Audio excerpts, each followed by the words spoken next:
Hello, good morning to all class sixth A और B के बच्चे जो हिंदी पढ़ने वाले हैं या जो हिंदी पढ़ते हैं। हम आपको पाठ 6 पढ़ा रहे थे। सबसे कीमती चीज़। प्रकाश मनु द्वारा लिखी इस कहानी में राजा यशवंत देव के बारे में लेखक ने वर्णन किया है। भाग 2, पेज नंबर है 44। तो हमने अब यहाँ तक आपको पढ़ाया था कि कुछ देर तक राजा प्रकृति का आनंद लेते रहे। फूलों और पेड़ों को देख देख कर वो प्रसन्न हो रहे थे। कमालदास से बार बार ये कहते जा रहे थे, कमालदास सचमुच इस जंगल का सौंदर्य, ये जंगल कितना खूबसूरत है और बहुत ही अद्भुत है, अजीब व गरीब है।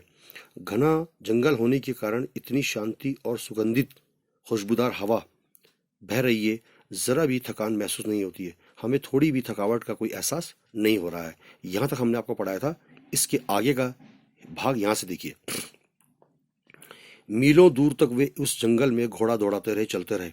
राजा यशवंत देव कमालदास से जंगल के एक से एक निराले पेड़ों और फूलों के नाम भी पूछते जा रहे थे। कमालदास बहुत ही रुचिपूर्वक, बहुत ही दिलचस्पी से बताता जा रहा था, उनके सवालों का जवाब देता जा रहा था। राजा यशवंत देव को भी ये सुनकर बहुत अच्छा लग रहा था। दोपहर होते होते धूप होने लगी, गर्मी तेज होने लगी। राजा के चेहरे पर पसीने की बूंदें छलछला गई, यानी राजा को पसीना आ गया उस गर्मी में। वे घोड़े से उतरे और एक पेड़ के नीचे जाकर बैठ गए, थोड़ा सुस्ताने के लिए, थोड़ा आराम करने के लिए। कमलदास, कहीं पानी मिलेगा? बड़ी प्यास लग रही है जोरों की। राजा ने कहा, अरे कमलदास, कहीं से पानी मिल सकता है? बहुत ही जोरों की प्यास लग रही है। कमलदास बोला, महाराज आप यहीं प्रतीक्षा कीजिए, आप यहीं मेरा इंतजार कीजिए, मैं अभी आपके लिए जल पानी लेकर आता हूँ। ये कहकर कमलदास वहां से चला गया और फिर एक घंटे भर के लिए, यानी घंटे भर तक उसका कुछ अता पता नहीं, वो लौटकर नहीं आया। उधर प्यास के मारे राजा यशवंत देव की हालत खराब हो रही थी। प्यास से उनकी बहुत परेशानी हो रही थी। उन्हें लगा कि प्यास के मारे जान अब निकली। अब आ जाओ पेज नंबर 45 पर। बड़ी बेचैनी से वे कमलदास के लौटने की राह, उनका रास्ता देख रहे थे। सोचते थे कमलदास के घोड़ों की टापों की आवाज़ें सुनाई दे तो कुछ मन को राहत मिले, कुछ मेरा मन बहल जाए। मगर कमलदास तो ऐसा काफुर हुआ, ऐसा गायब हुआ कि उसका कुछ अता पता ही नहीं।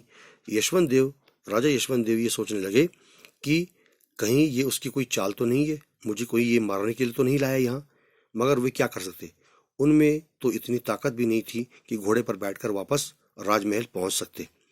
यूं भी वो चलते चलते सुजानपुर से बहुत दूर, मीलों दूर आ चुके थे। यशवंत देव उसी उधेड़ बुन में थे। राजा यशवंत देव उसी कश्मकश में थे कि तभी उन्हें खूब बड़ा सा एक पगड़ी बांधे हुए, खूब बड़ा सा ढीला ढाला कुर्ता पहने हुए, लंबी सफेद दाढ़ी वाला एक बूढ़ा आदमी उधर से आता हुआ नजर आया। सिर पर मटकी रखे हुए, एक घड़ा रखे हुए कहीं वो जा रहा था।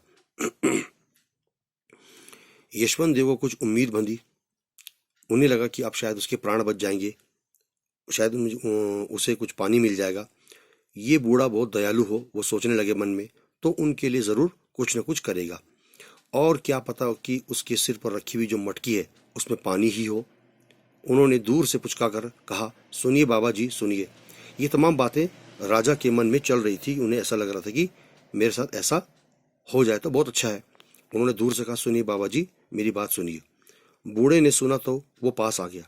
आंखें मिचमिचा कर अपनी आंखों को ऐसे बार बार बंद खोलते हुए यशवंत देव को देखते हुए बोला, महाराज आप यहाँ कैसे? उन्होंने कहा, अरे आप तो राजा हैं, आप यहाँ क्या कर रहे हो? यशवंत देव ने कहना चाहा कि वो यहाँ जंगल में घूमने आए थे, साथ में उनका मंत्री कमालदास भी था।